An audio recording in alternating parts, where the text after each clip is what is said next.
안녕하세요. 싱글 교수입니다. 헷갈리는 회계 이슈 시원하게 해결해드리는 시간인데요. 이번 6번째 시간에는 특정 자산에 대해서 여러 가지 회계 처리가 한 가지가 아니라 여러 가지 회계 처리입니다. 복수의 회계 처리를 해야 될 때 이 중에 어느 것을 먼저 해야 되나, 순서가 있는가, 아무거나 먼저 해도 되나, 뭐 이런 의구심을 품는 학생들이 상당히 많습니다. 생각보다.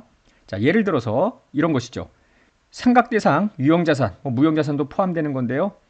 여러분들도 알다시피 감가상각도 해야 되죠. 만약에 재평가 모형을 적용한다면은 공정가치 평가도 해야 되겠습니다. 경우에 따라서 손상차손도 인식을 해야 될 거 아니에요. 이 중에 어느 걸 먼저 해야 되느냐? 혹은 금융자산인데 채무상품이면서 페어밸류, OCI로 분류되는 금융자산이라고 가정을 해보자고요. 유효자율법에 따라서 이자 수익도 인식해야죠. 공정가치 측정을 해야 되니까 기말 가서 공정가치 평가손익도 인식을 해야죠. 채무상품이니까 미래현금 유입액의 기대치가, 즉 기대신용 손실이 예측이 된다면 손상도 인식을 해야 될 거 아닙니까? 재고자산 같은 경우에 팔린 부분만큼 매출원가로 원가 배분을 합니다. 기말에 가서 실지재고 조사를 하게 되는데 장부상 수량보다 실제 수량이 적으면 감모손실도 인식해야 되겠고요. 또한 원가보다 순실현 가능가치가 낮으면 저가법을 적용해야 되는 일도 있을 거 아닙니까? 복잡한 거는 외화자산인데요. 예를 들어 외화가 달러야. 이때 회사는 장부 기록을 원화로 한다고 가정을 하자고요. 이 기능 통화가 장부 기록 통화인데요. 원화. 일단 달러화를 원화로 환산도 해야 되겠죠? 근데 환산을 맨 마지막에 해야 되는지 아니면 먼저 한 후에 공정가치 평가를 해야 되는지 저가법 평가 손실을 포함한 손상차손이 환산보다 먼저인지 나중인지 너무너무 많이 헷갈린다는 겁니다. 자, 이렇게 생각을 하면 되겠습니다. 회계처리 순서인데요. 간단하게 단계 1, 2로 나누어서요. 단계 1은 매 보고기간마다 수행해야 될 일반적인 회계처리라고 생각을 하면 돼요. 이거는 뭐 어떠한 경우에도 상시 이 정도는 회계처리를 해야 되는 그런 거를 의미하는 것이고요. 단계 2는 특정 보고기간에만 수행하는 특별한 회계처리입니다. 여러 가지 회계처리가 섞여 있을 때 일반적인 회계처리를 끝내서 특정 자산의 장부 금액을 일단락 짓고요. 단계 1에서. 그리고 아무 일도 없으면 그걸로 끝나는데 단계 2, 특정 보고 기간에만 수행해야 되는 특별한 일이 생겼어. 그러면 한 번 더 한다. 이런 식으로 여러분들이 이해를 하면 되겠습니다. 자, 하나씩 들여다볼까요? 먼저 단계 1이고요. 그 다음에 이제 단계 2로 보는데 일반적인 회계 처리입니다. 이 일반적인 회계 처리는 해당 자산의 측정 기준이 역사적 원가 측정이냐 공정가치냐에 따라서 조금 달라지겠습니다. 어쨌거나 일반적인 회계 처리 상시 이 정도는 매 보고기간마다 하는 건데요. 예를 들어서 감가상각비를 인식한다든지 채무증권 같은 경우에 유효자율법에 따른 이자 수익을 인식한다든지 재고자산 같은 경우에 항상 실사는 해야 되니까 막판에 가서 실사 수량과 장부 수량이 다르면 감모손실도 인식해야 될 거 아닙니까?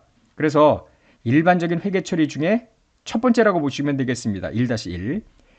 지금 설명한 이 단계 1-1은 최초 측정 혹은 후속 측정을 역사적 원가에 기반하는 그런 자산인 경우에 해당이 되는 겁니다. 만약에 공정가치 측정이 후속 측정으로 들어가야 된다 그러면은 한 단계 더 해야죠. 즉 1-1과 1-2로 이제 구분할 수 있겠는데요. 이것도 일반적인 회계 처리입니다. 역사적 원가로 끝나면은 여기서 끝나는 거고요. 하나 더 역사적 원가처럼 하다가 막판에 결국 공정가치로 측정을 해야 되니까 공정가치 평가 대상인 자산의 경우에는 1-1에 결과하고 공정가치의 차이만큼을 평가손익으로 또 인식해야 됩니다. 이때 평가손익은 당기손익 PL일 수도 있고요. 기타 포괄손익 OCI일 수도 있겠습니다. 예를 들어서 유형자산인데 원가 모형이라면 1-1로 끝나겠죠. 그러나 공정가치 모형이라면 1-1로 일단 장부 금액을 확정 짓고요. 공정가치랑 차이를 재평가 모형을 적용하니까 평가 증이면 OCI입니다. 평가 손실이면 즉 내려가면 PL이고요. 기본이. 한편 금융자산인데 기말에 공정가치로 측정하는 금융자산 채무상품이 대표적이잖아요. 페어밸류 PL, 페어밸류 OCI 등등이 여기에 해당이 되겠죠. 그래서 평가손익 PL도 가능하고 OCI도 가능하겠습니다. 그래서 앞에서도 이야기를 했지만 단계 1-1과 1-2 즉 첫 번째 단계를 마친 후에 장부 금액은 매 보고기간마다 수행해야 되는 일반적인 회계 처리다.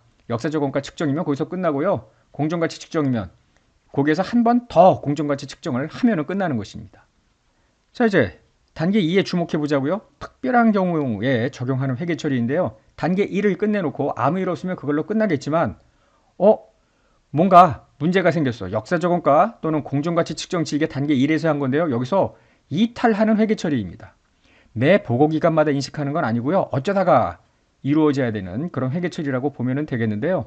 예를 들어 삼각대상 유무형자산에 대해서 손상을 인식을 합니다. 손상차손. 즉 단계 1에서 유형자산, 무형자산 장부금액이 있을 거 아니에요. 이 장부금액이라는 게 역사적 원가일 수도 있고요.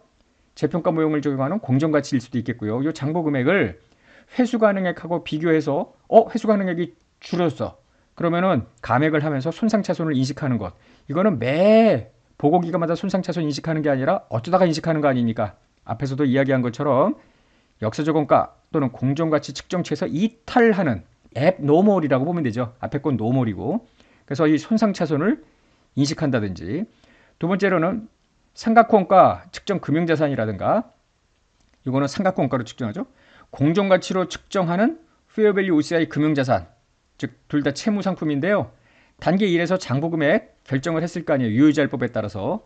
문제는 미래에 생각한 것만큼 이자나 원금이 못 들어올 것 같아. 그거에 대한 확률 가중치를 곱한 현재 가치가 기대신용 손실 아닙니까? 요거만큼을 손상차손으로 인식을 하죠.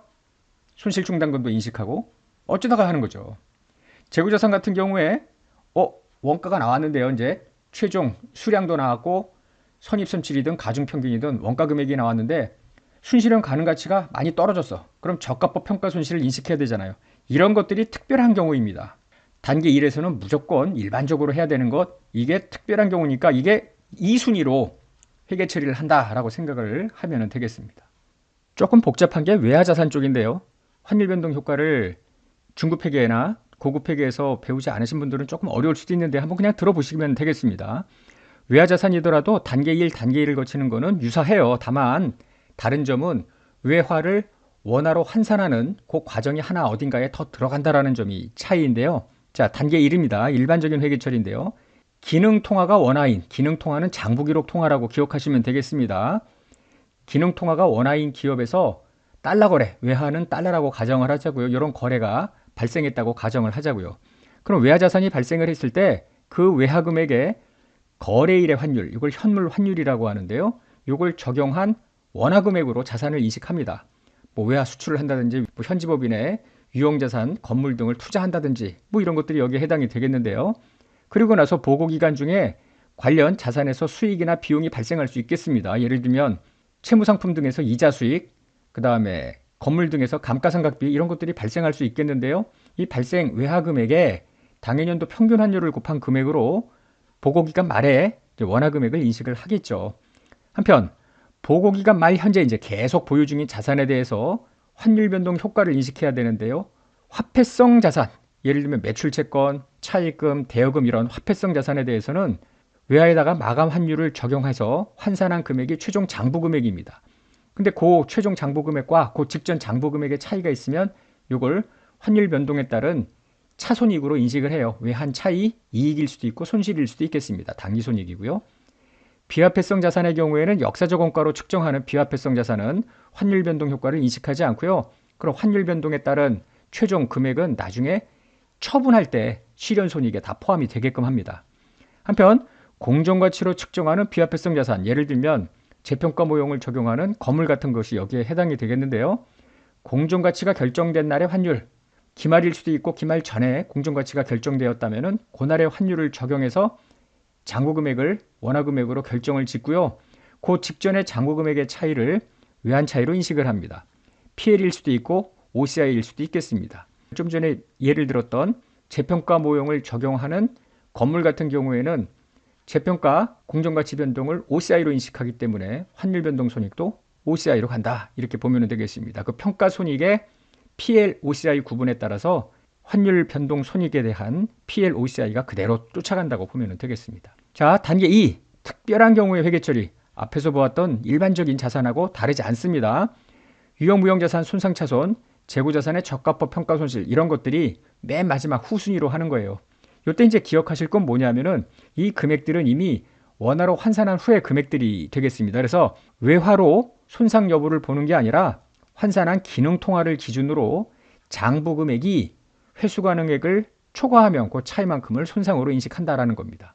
그래서 유의할 건 뭐냐면은 외화 기준으로는 손상이 발생이 됐어. 그러나 보고기간 말 환율에 따라서 기능통화 기준으로는 손상이 발생하지도 않을 수도 있고 발생할 수도 있고 뭐 이렇단 이야기죠. 그래서 기능통화 기준으로 손상차손이 발생한 경우에 한해서만 손상차손을 인식을 한다. 외화는 아니다. 이렇게 생각을 하면 되겠습니다.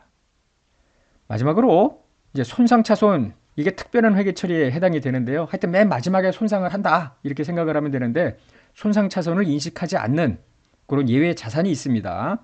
금융자산 중 지분상품은 미래 현금 흐름이 계약상 또박또박 원금이나 이자를 받는 채무상품과는 다르잖아요. 언제 현금 흐름이 유입될지 모르기 때문에 기대신용 손실, 즉 미래의 현금 흐름의 부족액의 확률 가중치, 현재 가치 아닙니까? 이거를 측정할 수가 없어서 지분상품에 대해서는 손상차손을 인식하지 않는다라는 거죠. 채무상품 중에 Fair Value PL 항목이 있는데요. 얘는 평가 손실을 단기 손익으로 넣는 거 아니에요. 즉 평가 손실에 신용 하락에 따른 손상차손이 이미 들어가 있을 것으로 보고요. 여기에 다 포함이 됐다라고 보는 거죠. 그래서 별도로 평가 손실 인식한 다음에 또 손상차손을 인식하지는 않습니다. 투자부동산 대부분이 원가 모형이겠으나 회사의 선택에 따라서 공정가치로 측정할 수 있죠.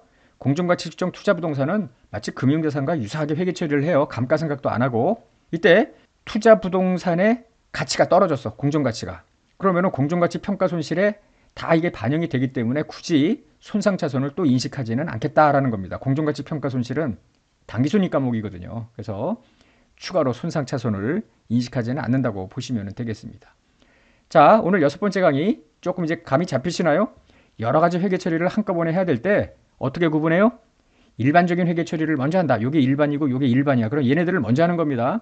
즉 일반적인 회계 처리는 상각을 하고요. 유효자율법에 따라서 이자 수익도 인식하고요. 뭐 기말에 가서 재고자산 수량을 셌더니 감모가 생기면 감모 손실도 인식하고 더 나아가서 1단계에서 공정가치 평가도 할 수 있는 거 아닙니까? 즉 역사적 원가 (historical cost), fair value 후속 측정이 무엇이냐에 따라서 달라지는데요. 일반적으로 감가상각을 하든 이자 수익 인식을 하든 그래서 장부 금액이 나온 다음에 공정가치 평가까지 하는 것 이것이 1단계 회계 처리입니다. 2단계는 특별하게 그 해에만 하는 거예요.